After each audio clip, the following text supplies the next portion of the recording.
The 2016 Olympic Games in Rio, Brazil begin in just a few short days. And there's a laundry list of problems still facing the Games. Facilities might not be ready, there's complaints about the Olympic Village being a train wreck, the water where they'll be holding some events is apparently highly polluted, then there's that whole Zika virus threat, and a number of athletes have been pulling out. Also, there's this doping scandal thing. You see, the Russians have been severely limited in the number of sports that they're allowed to participate in, due to the World Anti-Doping Agency alleging that the government has been manipulating the tests, apparently making sure that any athletes who may have used performance-enhancing drugs tested clean.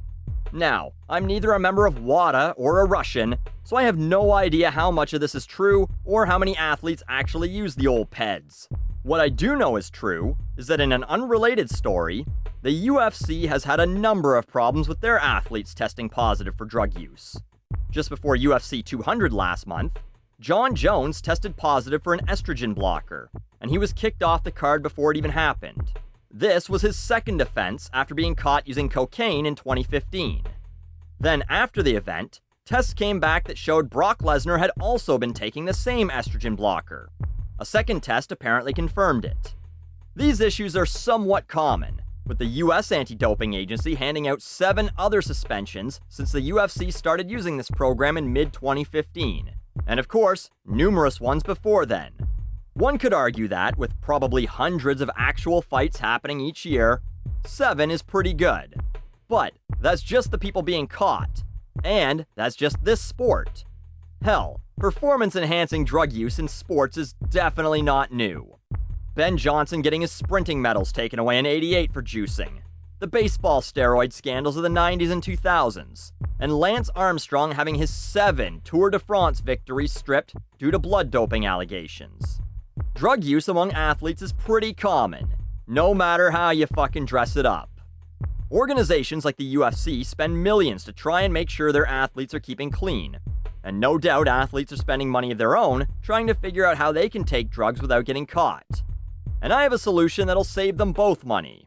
Let them take drugs. Now, you know I'm not the biggest advocate for drug use. In fact, many people have misinterpreted my 420 video as me being some staunch conservative who's hardcore against drugs. I'm not. I'm just a soulless asshole who likes making fun of junkies. But when it comes to athletes, I say, let them take drugs. After all, why do we watch sports? Well, because we want to see amazing things happen. Athletes are basically our real-life superheroes, except instead of doing something useful for mankind with their insane levels of physical fitness, they play games for our amusement. And how much more exciting was baseball when everyone was smashing dingers? Not much, but certainly better than now. Last year, the record was 47 home runs. 47 measly home runs. Roger Maris hit 61 back in 1961, back when they all got shit-faced the night before. Babe Ruth hit 60 in 1927. He was a fat fuck alcoholic who didn't know the meaning of sports nutrition. He was far less athletic than anyone enrolled in a high school gym class today. But man, in '98 when Sosa and McGuire got all cranked up and both demolished the record with 66 and 70 homers, that was fun to watch. And that's what I want to see. I want to see records broken all the time. Jam fucking needles in both of Usain Bolt's legs and see if he can't run 100 meters in 6 seconds. Roid the Russian weightlifters right up.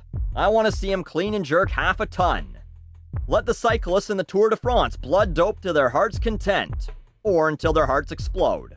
Never mind them racing it in 23 days. Let's see them bike 3,500 kilometers in fucking 3 days. Oh, what about the safety of the athletes? What about it? You know you don't care. You're a bunch of fucking savages. You're the people who love seeing big, bone-crushing hits in football and hockey. You call organizations pussies when they want to make the game safer by doing things like eliminating the kickoff in football. These are the people that boo at the fights when they're not beating the absolute fuck out of each other. And then when something comes up about head injury-related deaths, you're the first on Facebook posting shit like, well, they knew what they were getting into. And fighters themselves, they choose not to be safe. They're literally in a sport where the goal is to punch and kick each other in the head until a referee tells them to stop. Nothing inherently safe about that. They had to make a rule about not kicking a man in the head while he was on the ground because people used to do it. A man nicknamed the Axe Murderer once won a fight in Japan by stomping on another man's skull until he was unconscious. I say juice him up, give him a handful of coke before they get in the cage, and let them beat the bloody piss out of each other for our amusement. Because that's what it's all about. Our amusement. Whether they're doing drugs or not, this isn't important. This doesn't matter. This is entertainment. Who really gives a shit what they do? Doesn't affect anything real. It's just some people playing a game, the outcome of which affects exactly nothing. Oh, but remember kids, drugs are bad, and you shouldn't do them. Unless, of course, you're doing them to make something I'm watching more fun. In which case, go nuts.